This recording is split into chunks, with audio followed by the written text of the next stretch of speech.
You're watching India Today Global. This is right after the US presidential debate, the first one between Kamala Harris and Donald Trump. But what has been the biggest boost for Kamala Harris? We are asking a lot of questions here, Shashank, on who won the debate, what were the issues, who put whom on the mat, who landed a good punch. But the biggest punch or the biggest win or boost for Kamala Harris just came a while ago, which is an endorsement by Taylor Swift. A huge one. Shashank, explain to us how big is a Taylor Swift endorsement in numbers, in terms of reach and in terms of influence right now in the election. I think it's important to note, just to begin with, that Taylor Swift is a celebrity unlike many other celebrities, that her fan following is truly, I hate to use the word rabid, but it is a very, very dedicated fan following, to the point where there are very few, there are once in a generation stars, I think, and celebrities that come along that are able to influence politics and other things as well. She's not, of course, celebrity endorsements is something we see again and again in American politics, but Taylor Swift is a celebrity on another level. She has, literally hundreds of millions of followers, legions of followers, and she's also had a demonstrated political impact in the past. There have been talks about how when she asked people to go to register to vote, the vote.org, which is the official US government website that you register to vote, saw a 1000% jump in just an hour in terms of voter registrations for young people. So if you're in an election where you have a decisive advantage with younger voters and you want them to come out, you want them to register to vote, then endorsement from someone like Taylor Swift, who is really seen as perhaps the defining pop culture icon. She's done that this time around also in her long message on Instagram. She actually has put out that she's going to go and vote. She said that, you do your research and go and vote. She's not, I don't want to influence, but put out information that once I have details on early voting places and how to do it, processes, all of that she's going to put it on her story. Absolutely. I think that Kamala Harris's campaign, there have been lots of debates about whether celebrity endorsements really make such a difference at the end of the day in terms of winning you an election. They probably don't, because people are ultimately going to vote on the basis of their pocketbooks and issues that matter to them. But it does help Kamala Harris, I think, in my mind at least, solidify her dominance on what we've seen since she became the nominee, which is that on the internet, on the Twitter sphere, as it were, when it comes to what Gen Z voters in America are looking at, whether you're looking at TikToks, whether you're looking at how young people consume their news, pop culture, memes, it allows her to cement the dominance she's already established. Donald Trump hasn't been able to fight his way back into the narrative since Kamala Harris became the nominee. I think this was just going to cement that dominance for Kamala Harris. That's true. Also, she's not the first one, and this is not the first time. She's done it earlier, last time around as well, seeking votes for the Democrats, and this time around she's done it again. And she's also not the first one, because we've seen others also who have come out and endorsed, big faces, big names like Beyonce, Rihanna, all of them thinking. But I think there is a difference in how Taylor Swift has positioned herself in the political sphere. She is political. She has opinions. She's a very strong person in terms of her positions that she's taken, whether it's domestic issues to do with America or global issues. So she's actually quite political, and that's why her influence or her saying something really matters. Right. I would like to add here that, the interesting thing about Taylor Swift is that it has been an evolution in terms of how she weighs into politics. For example, in 2016, she didn't actually come out and support Hillary Clinton. So that was something she was criticized a great deal for. And this is something that there's always been this tension. I mean, those of our viewers who may have watched this amazing television series called The Last Dance, Michael Jordan, the great basketball star, was also asked to endorse political candidates. He refused and was greatly criticized for it, because they're asked to stand up for certain things as public figures. So the thing with Taylor Swift is that over the last couple of years, she has taken a stand for things like LGBTQ issues. She's, as Geeta was mentioning, she's also in 2018, she endorsed a Senate candidate, the Democratic Senate candidate in Tennessee, who ended up losing. Exactly. But I think the key issue here is that she's someone who's actually moved from being fairly reluctant about how she talks about her politics to now coming out and making a full endorsement. So she is someone who I think treads very lightly when it comes to using her public influence for political action. Some people, of course, if you're a cynic, You'll say that you don't want to offend people, and you want to sell records, so you of course don't want to offend your customers. But I think others would say that look, she has a lot of influence and she has to be careful in terms of how she uses it. So and also she did take her time. It's Right. not like she didn't take her time. There Absolutely. was a lot of speculation earlier on when Biden was the presidential candidate, whether if she is in fact going to, at this point in time, when the country looks polarized, when people have taken positions and stance, is she really going to come out and support the Democrats? Didn't happen. Then we thought that it would happen once there was clarity on Kamala Harris being the presidential Right. candidate. Didn't happen. Then again, the official announcement at the DNC, and it was almost certain that we were all waiting that maybe there will be a message from Taylor Swift after the DNC. Right. Didn't happen.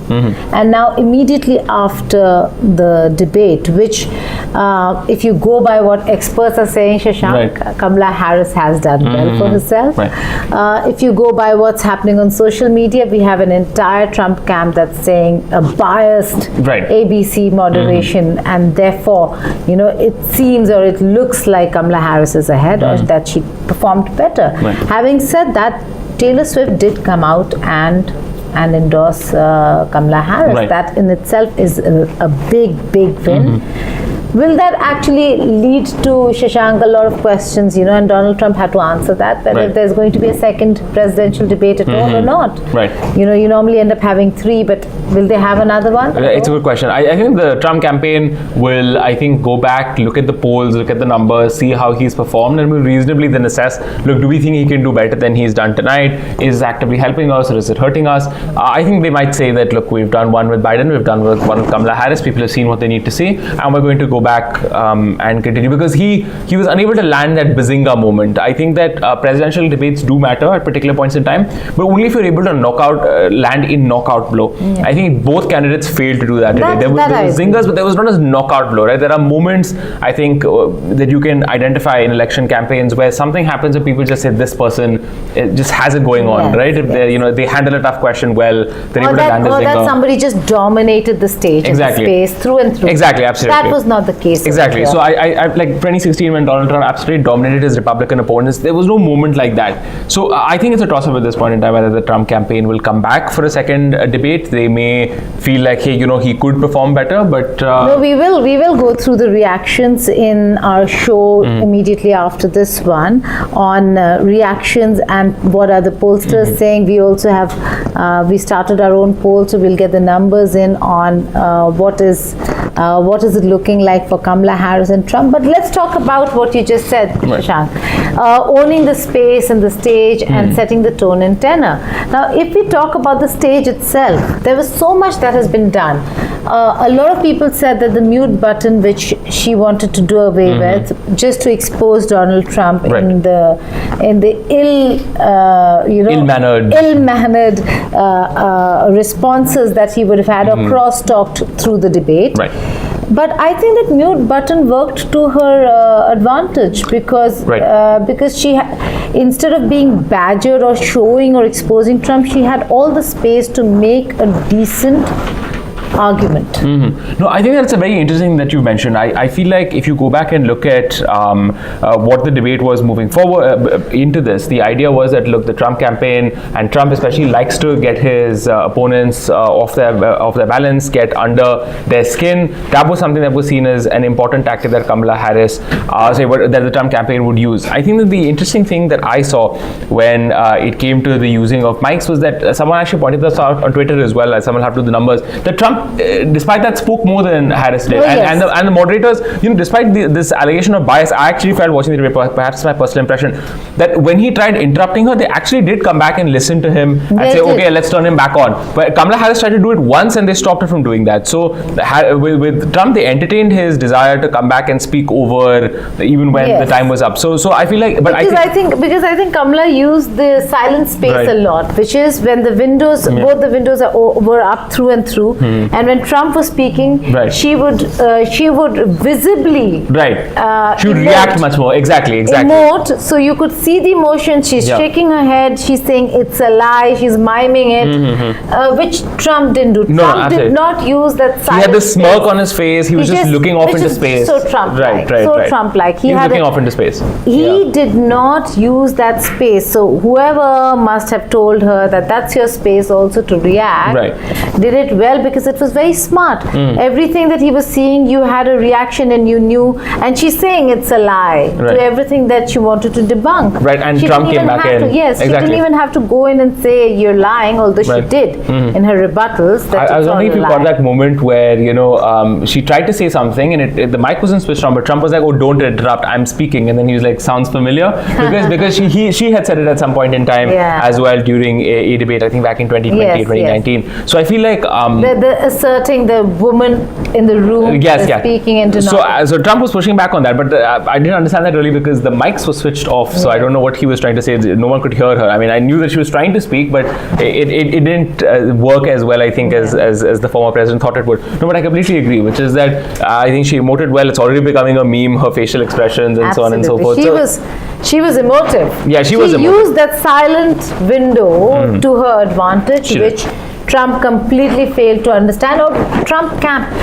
I mean, if the Trump camp knew that they're going to be on air for those entire 90 minutes, then they should have actually used it to their advantage, which was not the case. But again, coming back to the stage, interesting snippet. Now, this is a video we're going to put out of the podium that was set, the stage that was set, and the podiums that have been placed. Now, fun fact, it's a trivia in the history of US elections.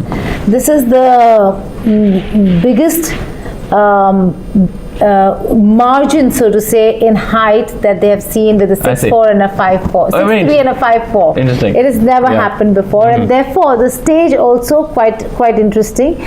Kamala Harris, given her height, the podium was much smaller than Donald Trump's podium, not because they wanted to make that big small difference come out, because we were not going to see the stage at all.